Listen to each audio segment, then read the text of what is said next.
What up, what up, what up, everybody? It's your boy, Cardinal Red. And we're back for another one. Alright, y'all. So, interesting topic for today. What am I gonna call this one? Okay, so I think I'm gonna call this one Manny Pacquiao says Yordenis Ugas was his easiest opponent yet. Hey, Pacquiao said it, not me. All right, y'all. So recently there was a an article that came out, and it featured some things that Manny Pacquiao recently said in the interview.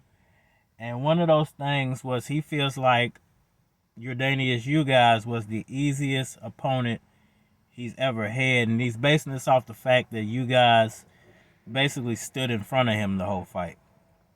And if you know Pacquiao, he tears fighters that do that apart. Normally, if you stand in front of Pacquiao, it's gonna be boom, boom, boom, boom, and the punches ain't gonna stop. Now, there's all type of conspiracy theories going around. You got the Watergate, you got the venue that's coming from me. People calling me conspiracy theories because I said he shouldn't have took the fight. He shouldn't have had it in that venue. There was too much going on with the presidential race. Pacquiao said his legs were cramping, and that's a part of Watergate. Okay, so Pacquiao has made his statement. Basically, he's saying he feels like he should have beat Yordenis Ugas, but his legs were cramping him so badly that he couldn't move in the way he wanted to move, and that we're used to seeing Pacquiao move in. We're used to seeing all kinds of angles. We're used to seeing punches coming from weird directions. We're used to seeing Pacquiao move around the ring. We saw none of that except for the first 2 minutes of the Yordenis Ugas versus Manny Pacquiao fight. You saw Pacquiao be somewhat of himself, and then it was gone. And I was trying to live stream the fight and do a live commentary, and that was a disaster, as well as the fight.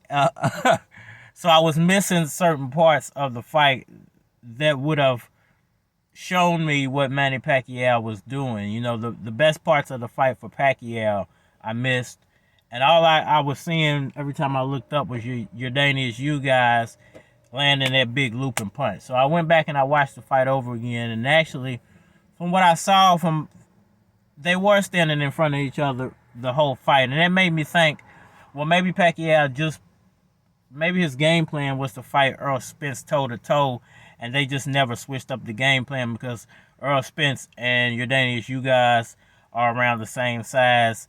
The only difference is Ugas is orthodox and Spence is a southpaw.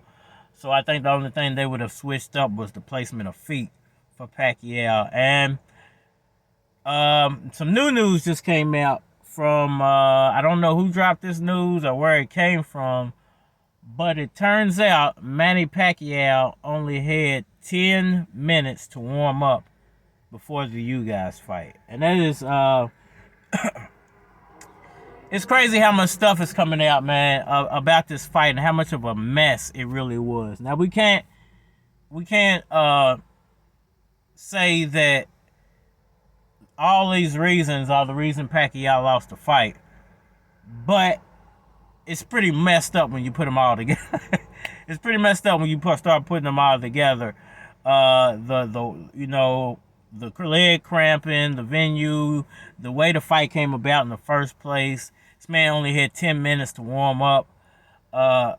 It's just a lot of ridiculous stuff that normally doesn't happen leading up to a fight. And now it's coming out, and I noticed it too before the fight and during the fight. There was something definitely wrong with Yordenis. I don't know if it was something wrong or if this man was. I'm not gonna go into no, performance enhancing talk, but there was definitely something weird going on with Yordenis Ugas' arm. Let's just put it that way. There was a big bubble on his arm during the pre-fight and during the fight. Now we all know Mayweather they get exemptions for all type of stuff. I don't know. He might have got a medical exemption for some type of IV, and the fluid just, accumulated there. Or we all know what happened with the Mayweather IV. I'm not saying that that's what happened to you guys, but there was definitely a lot of ridiculousness leading up to this fight, man. And the fact that Pacquiao says this was his easiest opponent, I would say he should have beat him convincingly. If we saw our normal Pacquiao, if we saw the Pacquiao who throws 5, 6, 7 punches at a time, the Pacquiao who turns bigger, slower opponents, the Pacquiao using the ring, the Pacquiao using his footwork and his hand speed and head movement all at the same time, he would have picked Yordenis Ugas apart. But we didn't get any of those things. We got a stand in front of you version of Pacquiao, and to be quite honest with you, he was doing okay. Definitely would have been way better if he could have moved around just a little bit, maybe for 1 or 2 rounds. If he would have put a little movement in there, then he definitely would have won. I feel like he could have got a split. He could have got a split decision, or he could have won the fight. But it didn't happen that way. I definitely feel like he's going to run this fight back. I don't think Manny Pacquiao's retiring off of that loss at all. I think this is the perfect setup for a rematch. And I said this before before the fight, that this fight was a setup fight. Yeah, I feel like it was a setup fight for Manny Pacquiao to come back and give PBC a few more fights. Now, what I don't like about this situation is I believe that was Manny Pacquiao's last fight with PBC. So he's either going to have to sign with PBC or make some type of promotional or distribution deal for his fights with PBC. Because I know he ain't going back to Top Rank. And I'm not sure if MP Promotions has the funding to do that themselves. I just noticed I forgot to put my microphone on. But I hope y'all can hear me, man. I'm going to release this video the way it is. So, do I feel like that impacted the fight? Do I feel like the legs impacted the fight? Definitely, I feel like the legs impacted the fight. You could tell he wasn't moving around the ring. Definitely not an excuse. I hope Pacquiao doesn't use that as his excuse not to rematch. You guys, I hope that is I hope he comes back and does exactly what he said he's going to do, which is show what he can still do at 42 years of age. And we might get that before the end of the year, because if Pacquiao doesn't run for president, he has all the time in the world. If he does run for president, we'll probably see this fight sometime in January. It might be December, January, somewhere around that time. Probably a New Year's fight. And I think Pacquiao's going to pull it off this time. I think we're going to get a better version of him. Plus, he definitely overtrained. He was training way too long. He started out training for Terrence Crawford in the Philippines because he thought he was getting the Crawford fight. Then when that fell apart, he moved on to the Errol Spence fight.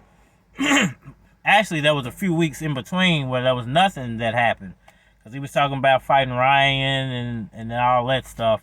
And then the Errol Spence fight got announced, and he started training for that, because he was training and running and working out the whole time. And it was about 2.5 to 3 months where Pacquiao was just working out, and that's not good before a fight. You gotta know when it's time to rein it in and say, hey, I've done enough. I'm prepared already. And it seems like he taxed his legs all the way to the limit, and just couldn't recover from that on fight night.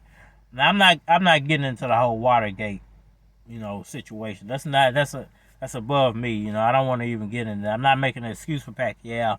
I just want to see Pacquiao come back and rematch you guys, because I feel like he can beat him. And if he beats him convincingly and is not going to run for president, then I would highly suggest he go after the winner of whatever Errol Spence Terrence Crawford fight we will eventually get. Now, is that going to come soon enough to where Pacquiao isn't 45, 46 years of age? Because he's about to be 43. we just don't know. It's up to Errol Spence and Terrence Crawford to finally sit down and work that out. Bob Arum and Al Heyman to work that out. Possibly Terrence Crawford's contract's about to be up, and we don't know if he's re-signing to Top Rank. So all type of possibilities that will be coming up here in the near future.